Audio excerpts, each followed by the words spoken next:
Εμείς εδώ επιστρέφουμε στην κουβέντα μας με την κυρία Αναστασία Ψωμιάδη από την εταιρεία Upson. Είναι ενδιαφέρον και Ψωμιάδη, γιατί έχουμε κάνει πολλές κουβέντες για την εταιρική κοινωνική ευθύνη, το λέγαμε στο διάλειμμα. Ναι, ναι.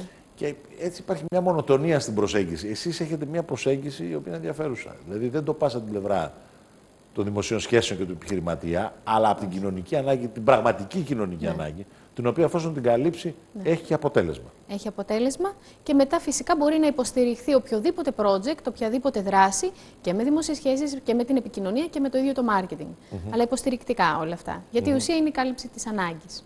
Και αυτό φυσικά το κάνεις λέγοντας αυτό που λέμε εμείς οι δημοσιογράφοι, αφουγκραζόμενο στην κοινωνία ή και η πολιτική. Όχι μόνο. Βιώνω σε βάθος κάθε τι το οποίο ανήκει σε κοινωνική ομάδα, λόγω και των εν πάση περιπτώσει των πανεπιστημιακών σπουδών, έχει να κάνει με αυτό, με τη μελέτη της ιδιοσυγκρασίας. Ναι, ακριβώς αυτό το ίδιο πράγμα λέμε. Δηλαδή ότι και είναι και θέμα και του πολιτικού. Σήμερα είπε μια ολόκληρη κουβέντα, είπε μια κουβέντα εκεί ο κ. Σαμαράς ότι ο Πρωθυπουργός δεν ακούει την κοινωνία και άφησε και μια αιχμή ότι μπορεί να το εννοούσε για τον κ. Καραμανλή, αλλά και για τον κ. Παπανδρέου. Δηλαδή αυτό το πράγμα και οι πολιτικοί όταν αποκοπούν από την κοινωνία και εμείς οι δημοσιογράφοι και όσοι κάνουμε τέτοιου είδους δουλειές, αυτό που λέτε τώρα είτε το βιώνω είτε το αφουγκράζομαι, είτε. Το δικό σας είναι πιο ισχυρό αυτό το βιώνω που λέτε. Γιατί συμμετέχουμε και εγώ και οι συνεργάτες μου συμμετέχουμε στις κοινωνικές ομάδες και στις δράσεις τους. Ωραία. Οπότε γνωρίζουμε. Και ξέρετε από πρώτο χέρι, ακριβώς. Σωστά το λέτε. Και το αφουγκράζομαι είναι λίγο σαν να είμαι εγώ κάπου αλλού και να ακούω. Ναι, εσείς ως δημοσιογράφοι συμμετέχω, ναι. Γιατί δεν έχετε χρόνο να βιώσετε, όχι τίποτα άλλο. Λοιπόν, μια ολόκληρη ιστορία αυτή. Λοιπόν, τώρα πάμε να πούμε και για τη γυναικεία επιχειρηματικότητα. Είπαμε και λίγα στο διάλειμμα. Τώρα, γυναικεία επιχειρηματικότητα λέτε κάπου, εντάξει, έχει μια διαφοροποίηση όπως και η νεανική επιχειρηματικότητα. Ναι. Αλλά εντάξει, και οι νέοι και οι γυναίκες άνθρωποι είναι, έτσι, δεν είναι κάτι τελείως. Ναι. Ας πούμε, ξένο, από μια επιχειρηματικότητα είναι και αυτή, έτσι, μην το, έχει το τραβάμε. Απλώς λέγαμε και πριν ότι η γυναική επιχειρηματικότητα, εντάξει, η γυναίκα έχει, είπαμε, δεν τελειώνει ποτέ η δουλειά της και στην οικογένεια και σαν μητέρα και τα λοιπά, έχει και αυτές τις ευθύνες, οπότε εκεί υπάρχει ένα θέμα. Ναι. Εάν προσδώσουμε λοιπόν αυτή την ταυτότητα σε μια γυναίκα, ως γυναίκα επιχειρηματία, το ρόλο της μητέρας, θα δεχτώ και θα υποστηρίξω ότι υπάρχει διαφοροποίηση. Γιατί αυτό που κάνει η μάνα δεν συγκρίνεται με τίποτα, πραγματικά. Έτσι, αλλά σε ό,τι αφορά οτιδήποτε άλλο, δεν υπάρχει διαφοροποίηση. Αυτό θεωρώ. Ίσως εσείς αν μου φωτίζατε κάποιες πλευρές. Κοιτάξτε να δείτε, όσες φορές, εγώ δεν είμαι γυναίκα, άρα δεν ξέρω, αλλά όσες φορές έχω μιλήσει με γυναίκες οι οποίες ασχολούνται με το θέμα της επιχειρηματικότητας, λένε ότι, εν πάση περιπτώσει, η γυναίκα αντιμετωπίζει ακόμα και τώρα κάποια εμπόδια στο χώρο. Δηλαδή, ας πούμε, ότι ενώ δεν ανεβαίνει εύκολα την ιεραρχία, βέβαια αυτά σιγά σιγά αλλάζουν. Θεωρώ πως ναι. Ναι, δεν ξέρω. Αλλάζουν. Άλλωστε, είμαστε γενικώς αισιόδοξοι και θεωρούμε ότι οποιοδήποτε εμπόδιο μπορούμε να ξεπεράσουμε. Άρα δεν θεωρώ ότι το φύλο θα μπορούσε να ήταν ποτέ εμπόδιο σε κάτι. Εκτός βέβαια, εντάξει, μην το τραβάμε, βέβαια σε κάτι ανθρώπινο, φυσιολογικό που... Βλέπουμε στη Βραζιλία που είναι γυναίκα η πρόεδρος, η κυρία Μέρκελ καλά είναι πλέον διαπρεπής εδώ ίδιο στην Ελλάδα, το ότι έχει ακούσει γυναίκα δεν λέγεται. Εν πάση περιπτώσει. Βέβαια υπάρχει και αυτή, δεν πρέπει να φτάσουμε και στην αντίστροφη λογική της ποσόστοσης ή ξέρω εγώ βάλε μια γυναίκα ένα μαύρο, ένα αυτό για να είναι καλυμμένες και οι μειονότητες κτλ. Πρέπει ο καθένας να κάνει δουλειά που πρέπει και μπορεί να κάνει. Δίκαια και σωστά. Είναι θέμα ανθρώπου. Ναι, και να μην υπάρχει προκατάληψη ούτε από τους άντρες, η γυναίκα είναι τώρα που να μπλέξει, ξέρω εγώ, αλλά ούτε και από τις γυναίκες, δεν ξέρω εγώ τι άλλο. Θα μπορούσαμε να δώσουμε ένα άλλο χαρακτηριστικό στην επιχειρηματικότητα σε σχέση με τη γυναίκα, ότι είναι πιο ευαίσθητη και έχει πιο πολύπλοκη σκέψη. Αυτά θα μπορούσαμε να τα προσδώσουμε ως χαρακτηριστικά γυναικείας επιχειρηματικότητας. Κάτι άλλο σαν εμπόδια κτλ. Δεν θεωρώ, γιατί όλοι αυτή τη στιγμή αντιμετωπίζουμε τα ίδια. Όλοι αντιμετωπίζουμε εμπόδια, αυτό είναι αλήθεια. Ή τα βάζουν άλλοι, τα θέτουν, ή τα βάζουμε εμείς στον εαυτό μας. Και αυτά που βάζουμε εμείς στον εαυτό μας είναι πολύ χειρότερα. Οπότε είμαστε και προετοιμασμένοι για τα εμπόδια που θα μας βάλουν άλλοι. Ας πούμε λίγο για την κρίση και τη βλέπετε και πώς μπορούμε να βοηθήσουμε, τέλος πάντων και εσείς από τον τομέα σας κτλ. Και λίγο και αυτό που είπατε πριν για τις συμπράξεις. Ναι. Αυτές οι συμπράξεις πώς να το πω, πώς γίνονται, δηλαδή, χωρίς να πούμε ονόματα, παραδείγματα, ας πούμε. Παραδείγματα.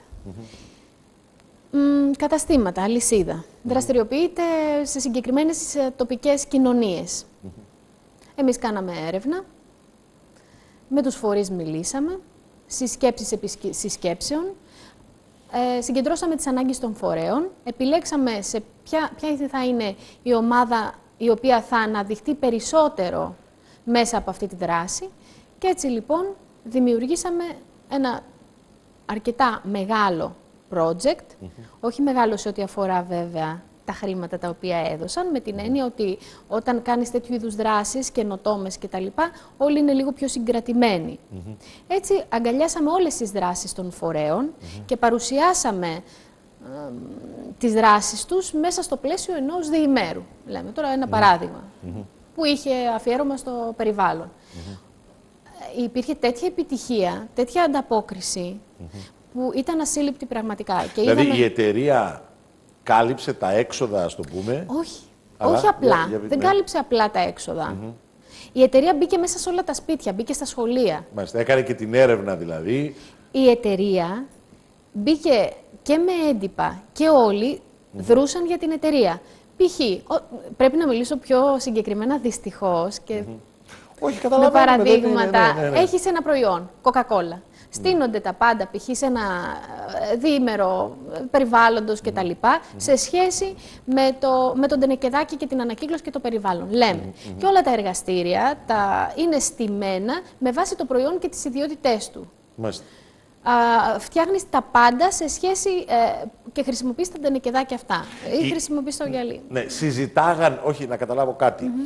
Σε αυτά τα εργαστήρια που λέτε, οι φορείς, οι κοινωνικοί και οι άνθρωποι και τα λοιπά που συμμετείχαν, να το πούμε έτσι απλά, συζητάγαν τα προβλήματα της κοινωνίας τους ή κάποιο θέμα που είχε σχέση με την εταιρεία και την παραγωγή της? Για να σας βοηθήσω θα πρέπει να γίνω πιο συγκεκριμένη. Ναι. Σε σύσκεψη, πέσα στο τραπέζι. Θεωρητικά, λέω. Έχουμε ένα φορέα, το πρώτο δημοτικό σχολείο τάδε. Ναι. Άλλος φορέας, το δεύτερο δημοτικό. Τα νηπιαγωγεία. Έχουμε το. Λοιπόν, το έχουμε όλους τους φορείς. Ο Δήμος είναι πάνω απ' όλα με την έννοια ότι αυτός μας οδηγεί. Μάλιστα. Πρώτα πάμε στο Δήμο και μετά, ούτως ή άλλως έχουμε πάρα πολύ καλές σχέσεις κτλ. Πηγαίνουμε εκεί. Τι θέλουν? Θέλουν μία παράσταση τάδε. Ο ένας.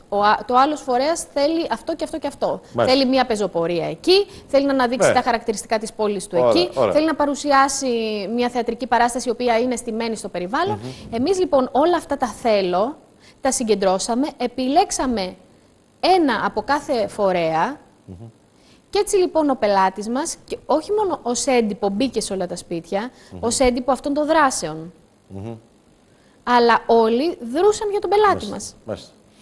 Πιάσατε ακριβώς το σφιγμό αυτό που λέμε, καταλάβατε τι θέλουν και σωστό είναι. Αυτό είναι και άλλωστε η επικοινωνία και η κοινωνική ευθύνη κτλ. Ωραία. Αυτό τώρα. Ένα πρόχειρο παράδειγμα ήταν αυτό. Δεν είναι έτσι όμως πάντοτε. Είναι και πιο πολύπλοκο. Καλά, θέλει επιμέρους πράγματα, το καταλαβαίνουμε αυτό. Λοιπόν, ωραία.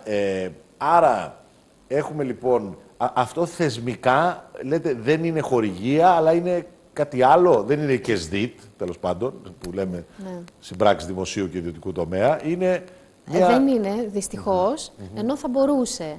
Αλλά επειδή διαθέτουμε ευελιξία και θεωρώ ότι στις δύσκολες εποχές αναγκάζονται οι δήμαρχοι να τραβήξουν αυτό το δρόμο, δεν είναι χορηγία, είναι συμμετοχή, είναι σύμπραξη. Μάλιστα. Είναι συνδιοργάνωση. Λέτε ότι και θεσμικά θα μπορούσαν να γίνουν κάποια πράγματα. Σαφέστατα. Αυτά δηλαδή να είναι πιο εύκολα. Και μακάρι. Δηλαδή να μην φοβάται ο Δήμος.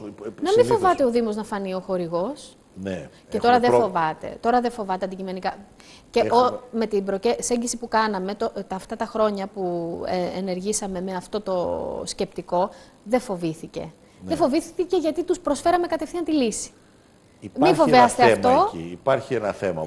Το αντιμετωπίζουμε και το λύνουμε κιόλας. Δεν είναι απλά το αντιμετωπίζουμε, το λύνουμε. Η κουλτούρα στην Αμερική είναι, βλέπεις ολόκληρα ομάδες, ας πούμε, ή ολόκληρα στάδια και έχουν ονόματα εταιριών και είναι πολιτικοί, λειτουργούν ως πλασιέ εταιριών. Δηλαδή, δεν ξέρω αν είναι και σωστό αυτό απολύτως, αλλά τέλος πάντων έχουμε μια άλλη κουλτούρα. Εμείς εδώ, σίγουρα τώρα δεν και με την κρίση, αυτά πρέπει να τα δούμε τα θέματα, όπως λέτε. Τώρα είναι που ευνοεί η κρίση την εταιρική κοινωνική ευθύνη.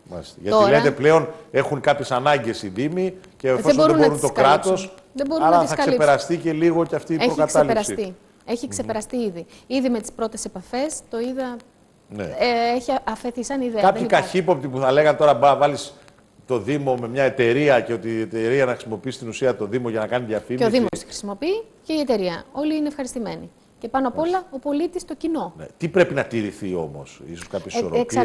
Οι ισορροπίες πάντοτε τηρούνται, αλλά εξαρτάται ίσως σε κάποια την περίπτωση. Εξαρτάται την περίπτωση. Υπάρχουν και έμεσοι τρόποι να περάσεις κάποια θέματα. Μάλιστα. Εξαρτάται από την περίπτωση πάντα της εταιρείας, από την εταιρεία και την περίπτωση του Δήμου ή του φορέα. Για να κλείσουμε, ένα συμπέρασμα, ένα μήνυμα στη σημερινή πολύ δύσκολη κατάσταση. Ακούσατε πριν τι έλεγα και για τα δημοσιονομικά. Ναι. Είναι μια πολύ δύσκολη κατάσταση πραγματικά για τη χώρα και διεθνώς δηλαδή, αλλά ειδικά σε εμάς εδώ είναι πολύ άσχημα τα πράγματα. Να κλείσουμε έτσι με ένα μήνυμα, ένα συμπέρασμα, μια γνώμη δικιά σας από τις επαφές που έχετε. Δραστηριοποιήσετε σε ένα πολύ ενδιαφέροντα τομέα. Στα όρια, στις παρυφές του κράτους και των επιχειρήσεων. Εκεί ξέρετε είναι όλο το παιχνίδι στην Ελλάδα. Εκεί χάνεται όλο το παιχνίδι. Εκεί χάνεται δυστυχώς, ενώ είναι τόσο απλό. Είναι τόσο απλό πραγματικά. Γιατί προσφέρει η επιχείρηση στο κράτος και το κράτος μπορεί να προσφέρει ουσιαστικά στην επιχείρηση. Πάντρεμα, μιλάμε για πάντρεμα. Έτσι. Γιατί είμαστε, εγώ το έχω πει με τους εργοδότες και τους εργαζόμενους. Λέει τα συμφέροντα του εργοδότη και του εργαζόμενου. Ρε παιδιά, οι εξορισμού, οι πάλι, οι ταξικοί πάλι που λένε εκεί στο Κουκουέ. Δεν υπάρχει τώρα. Λέω, εντάξει, μπορεί να υπάρχει μια πάλι, γιατί άλλα δηλαδή κάποια συμφέροντα έχω εγώ, κάποια συμφέροντα. Αλλά δεν υπάρχουν και συνέργειες. Δεν υπάρχουν κοινά συμφέροντα. Δηλαδή, αν πάει καλά μια επιχείρηση, δεν θα δώσει αύξηση στους εργαζόμενους. Οι εργαζόμενοι δεν θα προχωρήσουν. Δηλαδή, γιατί αυτό, όπως το είπατε, αυτό το πολύ απλό πράγμα.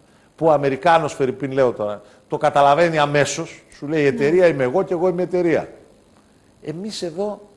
Έχουμε στο DNA μας την αντιπαλότητα. Πασόκ εναντίον Νέα Δημοκρατία, Παναθηναϊκός εναντίον Ολυμπιακού, επιχείρηση εναντίον εργαζόμενου.